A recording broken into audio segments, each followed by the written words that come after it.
হরে কৃষ্ণ। আজকে শ্রীমদ্ ভাগবতের ষষ্ঠ স্কন্ধের তৃতীয় অধ্যায় যমদূতদের প্রতি যমরাজের উপদেশ শ্রবণ করুন। মহারাজ পরীক্ষিত বললেন, হে সুখদেব গোস্বামী, যমরাজ সমস্ত জীবের ধর্মাধর্মের বিচারক, কিন্তু এখানে আমরা দেখতে পাচ্ছি যে তার আদেশ প্রতিহত হয়েছে।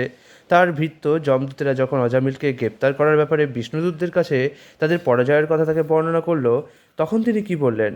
হে ঋষিবর, পূর্বে কখনো যমরাজের আদেশ ব্যর্থ হওয়ার কথা শোনা যায়নি। তাই আমার মনে হয় মানুষের মনে সেই বিষয়ে সংশয় থাকতে পারে। আপনি ছাড়া আর কেউই এই সংশয় ছেদন করতে পারবে না, সেটি আমার দৃঢ় বিশ্বাস। অতএব কৃপা করে সেই সংশয় দূর করুন। শ্রী সুখদেব গোস্বামী উত্তর দিলেন, হে রাজন, বিষ্ণুদূতদের দ্বারা প্রতিহত এবং পরাভূত হয়ে যমদূতেরা সংযমনীপুরীর অধীশ্বর যমরাজকে সেই বৃত্তান্ত জানিয়েছিল। যমদূতেরা বলল তাকে, হে প্রভু, এই জড়জগতের শাসনকর্তা কয়জন রয়েছে? সত্য রজ তমগুণে অনুষ্ঠিত কর্মফল প্রকাশের কারণই বা কয়টি? এই জগতে যদি বহু শাসনকর্তা এবং বিচারক থাকেন, তাহলে তাদের পরস্পর মতবিরোধের ফলে কে যে দণ্ডনীয় এবং কে যে পুরস্কৃত হবে তা বোঝা যাবে না। পক্ষান্তরে পরস্পরের বিরোধী কার্য যদি পরস্পরকে প্রতিহত করতে না পারে, তাহলে সকলেই দণ্ডভোগ করবে এবং পুরস্কৃতও হবে। যমদূতেরা বলল, যেহেতু বহু কর্মী রয়েছে, তাই তাদের বিচারের জন্য বহু বিচারক হতে পারে। কিন্তু একজন সম্রাট যেমন তার অধীনস্থ শাসকদের নিয়ন্ত্রণ করেন, তেমনি বিভিন্ন বিভাগীয় বিচারকদের নিয়ন্ত্রণ করার জন্য একজন মুখ্য বিচারক থাকা আবশ্যক। মুখ্য শাসনকর্তা একজন বহু হতে পারে না। আমরা জানতাম যে আপনি হচ্ছেন সর্বোচ্চ বিচারক এবং দেবতারাও আপনার অধীন। আমরা মনে করতাম আপনি সমস্ত জীবের অধীশ্বর এবং সমস্ত মানুষের পাপ পুণ্যের একমাত্র বিচারকর্তা। কিন্তু এখন আমরা দেখছি যে আপনার বিহিত দণ্ড আর কার্যকরী হচ্ছে না। 4 জন অদ্ভুত দর্শন সিদ্ধ পুরুষ আপনার আদেশ লঙ্ঘন করেছেন। আমরা মহাপাপী অজামিলকে আপনার আদেশ অনুসারে নরকে নিয়ে আসছিলাম। তখন সেই অত্যন্ত সুন্দর দর্শন সিদ্ধ পুরুষেরা বলপূর্বক তার পাশবন্ধন ছেদন করে তাকে মুক্ত করেছিলেন। পাপী অজামিল নারায়ণ নাম উচ্চারণ করা মাত্রই সেই 4 জন অতি সুন্দর দর্শন পুরুষ তৎক্ষণাৎ সেখানে আবির্ভূত হয়ে তাকে আশ্বাস দিয়েছিলেন, ভয় করো না, ভয় করো না। আপনার কাছে আমরা তাদের সম্বন্ধে জানতে চাই। আপনি যদি মনে করেন যে আমরা তাদের বুঝতে পারবো, তাহলে দয়া করে আপনি বলুন তারা কে? শ্রী সুখদেব গোস্বামী বললেন, তার দূতদের এই প্রকার প্রশ্নে নারায়ণ এই দিব্য নাম শ্রবণ করে অত্যন্ত প্রসন্ন হয়ে জীবদের নিয়ন্তা যমরাজ ভগবানের শ্রী পাদপদ্ম স্মরণ করে তার দূতদের বলতে লাগলেন। যমরাজ বললেন, হে দূতগণ, তোমরা আমাকে সর্বশ্রেষ্ঠ বলে মনে করো, কিন্তু প্রকৃতপক্ষে আমি তা নই। আমার ঊর্ধ্বে এবং ইন্দ্র, চন্দ্র আদি সমস্ত দেবতাদেরও ঊর্ধ্বে একজন পরম ঈশ্বর ও নিয়ন্তা রয়েছেন। ব্রহ্মা, বিষ্ণু এবং শিব, যারা এই ব্রহ্মাণ্ডের সৃষ্টি, স্থিতি এবং বিনাশের অধ্যক্ষ, তারা তারই অংশ। বস্তে সূত্রের মতো এই বিশ্ব তাতে ওতপ্রোতভাবে অবস্থিত। বলদ যেমন নাসিকা সংলগ্ন রজ্জুর দ্বারা নিয়ন্ত্রিত হয়, সমগ্র জগৎও তেমনই তার দ্বারা নিয়ন্ত্রিত হচ্ছে। গরুর গাড়ির চালক যেমন নাসা সংলগ্ন রজ্জুর দ্বারা বলদদের নিয়ন্ত্রণ করে, তেমনি ভগবান বেদবাক্যরূপী রজ্জুর দ্বারা সমস্ত মানুষকে আবদ্ধ করেছেন, যা মানব সমাজের ব্রাহ্মণ, ক্ষত্রিয়, বৈশ্য এবং শূদ্র আদি বিভিন্ন নাম এবং কর্ম অনুসারে বর্ণিত হয়েছে। ভয়ে ভীত হয়ে এই সমস্ত বর্ণের মানুষেরা তাদের স্বীয় কর্ম অনুসারে ভগবানকে পূজা উপহার প্রদান করে থাকেন। আমি যম, দেবরাজ ইন্দ্র, নিরৃতি, বরুণ, চন্দ্র, অগ্নি, মহাদেব, পবন, ব্রহ্মা, সূর্য, বিশ্বাবসু, অষ্টবসু, সাধ্যগণ, মরুৎগণ, রুদ্রগণ, সিদ্ধগণ, মরীচি প্রভৃতি অন্যান্য বিশ্বস্রষ্টা বৃহস্পতি প্রমুখ দেবশ্রেষ্ঠগণ এবং রজ ও তমগুণ যাদের স্পর্শ করতে পারে না, সেই ভিগু প্রমুখ সত্যগুণ প্রধান মুনিগণও ভগবানের কার্যকলাপ বুঝতে পারে না। অতএব মায়ামোহিত অন্যান্য জীবেরা কিভাবে ভগবানকে জানতে পারবে?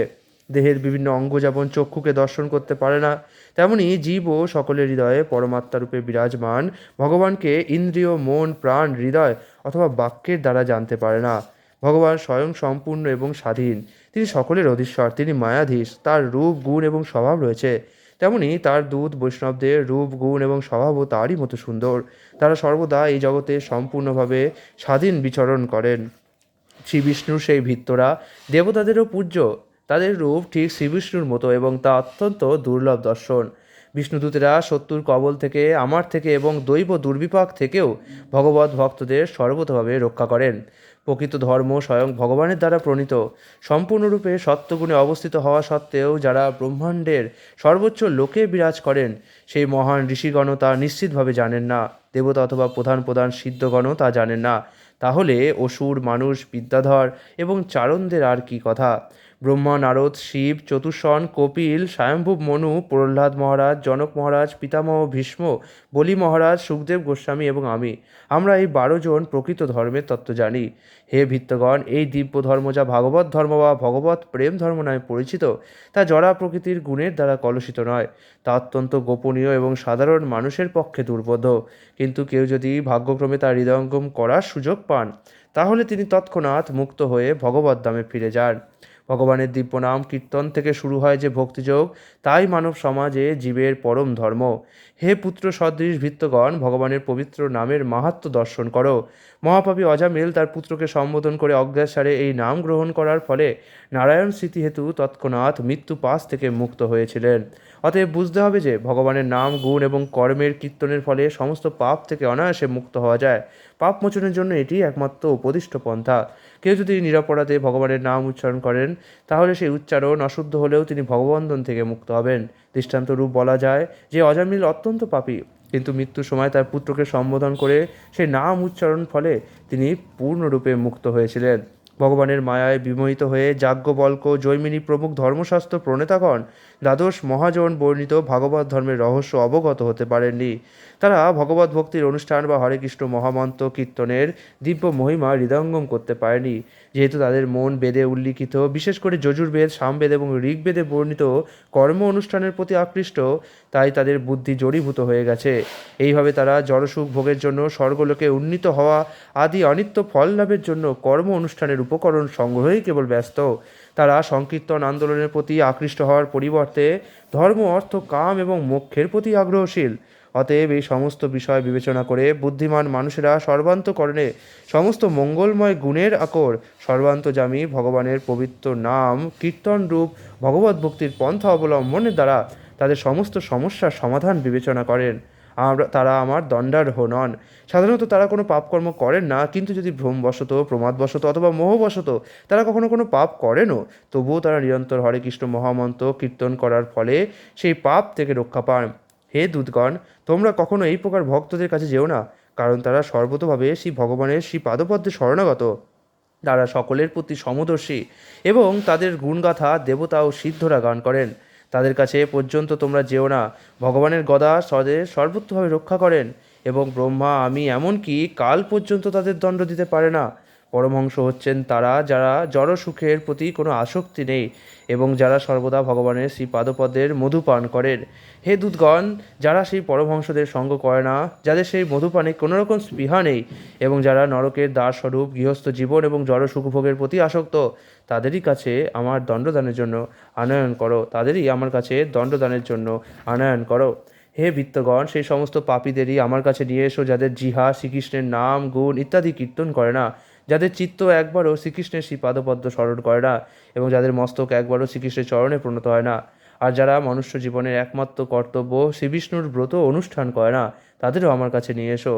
তারপর যমরাজ নিজেকে এবং তার ভৃত্যদের অপরাধী বলে মনে করে ভগবানের কাছে ক্ষমা ভিক্ষা করে বললেন, হে ভগবান, অজামিলের মতো একজন বৈষ্ণবকে গ্রেপ্তার করে আমার ভৃত্যরা অবশ্যই এক মহা অপরাধ করেছে। হে নারায়ণ, হে পুরাণ পুরুষ, দয়া করে আপনি আমাদের ক্ষমা করুন। অজ্ঞানতাবশত আমরা অজামিলকে আপনার ভৃত্য বলে চিনতে পারিনি এবং তার ফলে আমরা অবশ্যই এক মহা অপরাধ করেছি। তাই গীতাঞ্জলি পুটে আমরা আপনার ক্ষমা ভিক্ষা করছি। হে ভগবান, যেহেতু আপনি পরম দয়ালু এবং সমস্ত সদ্গুণ সমন্বিত, তাই দয়া করে আপনি আমাদের ক্ষমা করুন। আমরা আপনার প্রতি আমাদের সশ্রদ্ধ প্রণতি নিবেদন করি। শ্রী সুখদেব গোস্বামী বললেন, হে কুরুনন্দন, ভগবানের নাম সংকীর্তন গুরুতর পাপ সমূহকে সমূলে উচ্ছেদ করতে পারে। তাই সেই নাম সংকীর্তনই সমগ্র জগতের মঙ্গল স্বরূপ। তা অবগত হওয়ার চেষ্টা করুন, যাতে অন্যরাও নিষ্ঠা সহকারে সেই পন্থা অবলম্বন করে। ভগবানের নাম, পবিত্র নাম নিরন্তর এবং তার কার্যকলাপ শ্রবণ ও কীর্তন করার ফলে অনায়াসেই শুদ্ধ ভক্তির উদয় হয়, যা হৃদয়ের সমস্ত কলুষ বিধৌত করে। তা যেভাবে অন্তঃকরণকে বিশুদ্ধ করে, ব্রত আদি বৈদিক কর্মকাণ্ডের অনুষ্ঠানও তা করতে পারে না। নিরন্তর শ্রীকৃষ্ণের শ্রীপাদপদ্মের মধুপানরত ভক্তেরা প্রকৃতির 3 গুণের অধীনে সম্পাদিত দুঃখ দুর্দশা প্রদানকারী জড়জাগতিক কার্যকলাপে কখনো আসক্ত হন না। তারা কখনো শ্রীকৃষ্ণের পাদপদ্ম ত্যাগ করে জড়জাগতিক কার্যকলাপে রত হন না। কিন্তু যারা বৈদিক কর্মকাণ্ড অনুষ্ঠানের প্রতি আসক্ত, তারা ভগবানের শ্রী পাদপদ্মের সেবায় অবহেলা করার ফলে কাম বাসনা দ্বারা মোহিত হয়ে কখনো কখনো প্রায়শ্চিত্ত করে, কিন্তু তা সত্ত্বেও তাদের হৃদয় পূর্ণরূপে শুদ্ধ না হওয়ার পরে তারা পুনরায় সেই পাপ কর্মে লিপ্ত হয়। যমদূতেরা তাদের প্রভুর মুখে ভগবানের নাম, রূপ, যশ, গুণ, লীলাবলীর মহিমা শ্রবণ করে অত্যন্ত বিস্মিত হয়েছিলেন। তখন থেকে তারা ভগবত ভক্তদের দর্শন করা মাত্রই তাদের প্রতি পুনরায় দৃষ্টিপাত পর্যন্ত করতেও ভয় করত। কুম্ভ উদ্ভূত মহর্ষি অগস্ত্য যখন মলয় পর্বতে অবস্থান করে ভগবানের আরাধনায় রত ছিলেন, তখন তিনি আমাকে এই অত্যন্ত গোপনীয় ইতিহাস বলেছিলেন। ইতি ভাগবতের ষষ্ঠ স্কন্ধের যমদূতদের প্রতি যমরাজের উপদেশ নামক তৃতীয় অধ্যায়ের ভক্তিবেদান্ত তাৎপর্য অনুবাদ সম্পূর্ণ হলো। আগামীকাল আমরা দেখব ভগবানের উদ্দেশ্যে প্রজাপতি দক্ষের হংসগুহ্য প্রার্থনা। হরে কৃষ্ণ কৃষ্ণ কৃষ্ণ হরে হরে, হরে রাম রাম রাম হরে হরে।